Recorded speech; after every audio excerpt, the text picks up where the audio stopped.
My name is Jeffrey Batkin, and I live in Saluda, North Carolina. My background includes being a priest for 43 years. I've been retired for the last year and a half, actually. I was a pretty active fellow. I'm a tennis player. I was a golfer. I rode my motorcycle. I like to hike in the mountains. Those are the things I did mostly.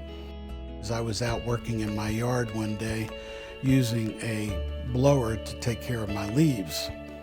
And it was one of those heavy blowers that you strap onto your back. And in the movement back and forth with the heavy blower, apparently that was the thing that threw everything over the edge. He started having problems with pain and having epidural injections. And that worked pretty well for a while. Didn't really cure the problem, but it stopped the pain, so he was still fairly active, and then it just progressively got worse. There came a point where the doctor felt like that wasn't going to do it and that he should have the back surgery, which he did. And it technically went well, but it didn't really, it caused other problems. He was on a lot of pain medication and pretty much out of it, really. We couldn't go anywhere or do anything. We couldn't stay in a motel because he couldn't sleep in a bed. It was almost like he wasn't here because he was on so much medication. He just slept all the time. And I had been basically incapacitated most of that time. I could take a short walk, but I was in pain. I was on a lot of medication. And I had not laid in a horizontal position in over a year.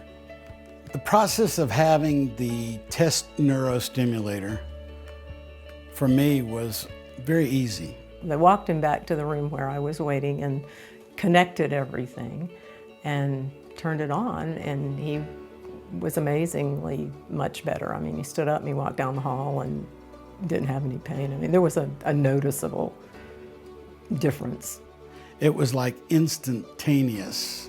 I walked out of the hospital relatively pain-free. I would say 90 to 95% pain-free. And I slept in the bed that night, horizontal, for the first time in a year. For me, it worked. And if it does work for you, it's still not going to be perfect. There are some limited drawbacks to having it, but for me, the drawbacks don't outweigh the positive things that come with it. I have been so much better without medication that I'll take whatever drawbacks come with this. And that's what I try to explain to the people that I tell. I have some difficulty sleeping sometimes because of the thing. So there are trade-offs, but the trade-offs are worth being able to be out there hiking, playing golf, riding my motorcycle, playing pickleball, fishing, painting, and being alert to the world around me. Those are the things that I'd rather have.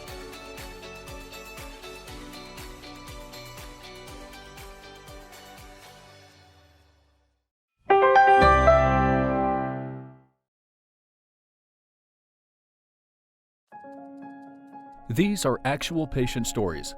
The stories are the experience of these individuals only. Although these patients did not experience complications, there can be risks and potential complications associated with the use of medical devices.